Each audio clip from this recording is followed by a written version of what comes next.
Hello, fellow NTR 241 students. So, my discussion topic is the grandma topic.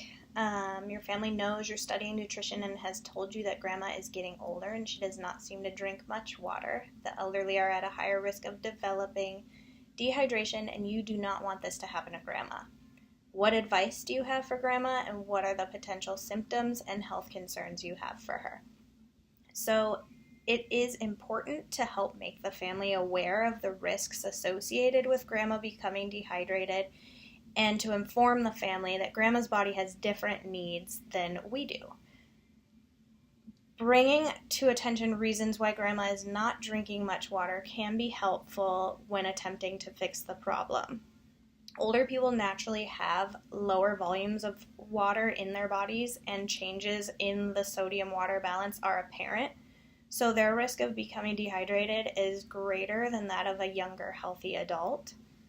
Lower water volume combined with lowered ability to sense thirst and possible medications such as diuretics and blood pressure medication that grandma is taking can all contribute to her increased risk for dehydration.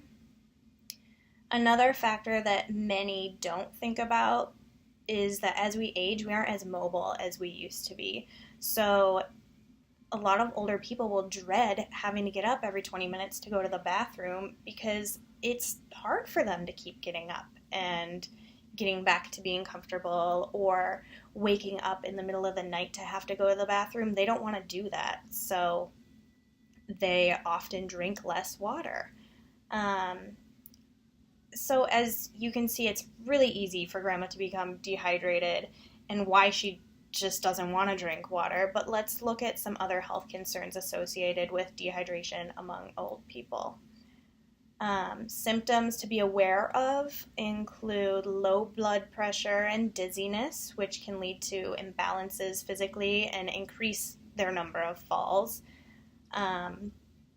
Confusion and some cognitive impairments can be attributed to dehydration as well. Some of the more obvious visible signs of dehydration to look out for are dry lips, mouth, skin.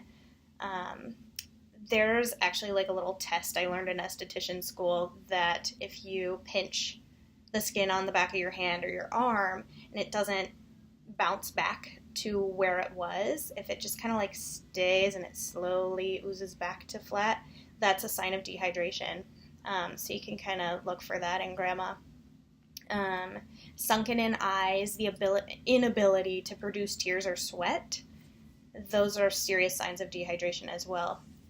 Water and electrolyte balance are really important for maintaining kidney function and keeping the urinary tract healthy. It is common for older people to experience UTIs for this reason, and that as we age, our kidneys' ability to filter and concentrate urine decreases, so water is actually more rapidly released. Other than confusion, dizziness, UTIs, there can be more severe consequences, such as seizures. Seizures can happen when the sodium-potassium electrolytes that provide signals to the cells in our brain are out of balance, and they get all mixed up and confused, and the signals get mixed up, and that causes uncontrollable muscle spasms and even the loss of consciousness. Depending on grandma's living situation, whether she's in a home or she lives at her own home, it's important to entice her to drink more water throughout the day, small amounts throughout the day.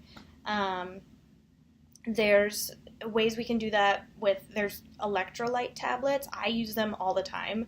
I do a lot of hot yoga, and so I'm sweating a lot. So it's a good way to bring back the electrolytes. Not just plain water is going to be able to do that. And it makes the water taste better. And considering grandma's taste buds aren't as sensitive as ours, she needs something that's going to be a little bit tastier. Whenever you go visit your grandma, you could perhaps bring a pot of tea or warm water with lemon and kind of make it like grandma's water happy hour or something. There's all kinds of small little ways to entice grandma to drink a little bit more water, but to inform the family of the importance and consequences is going to be key in helping solve the problem. Thank you.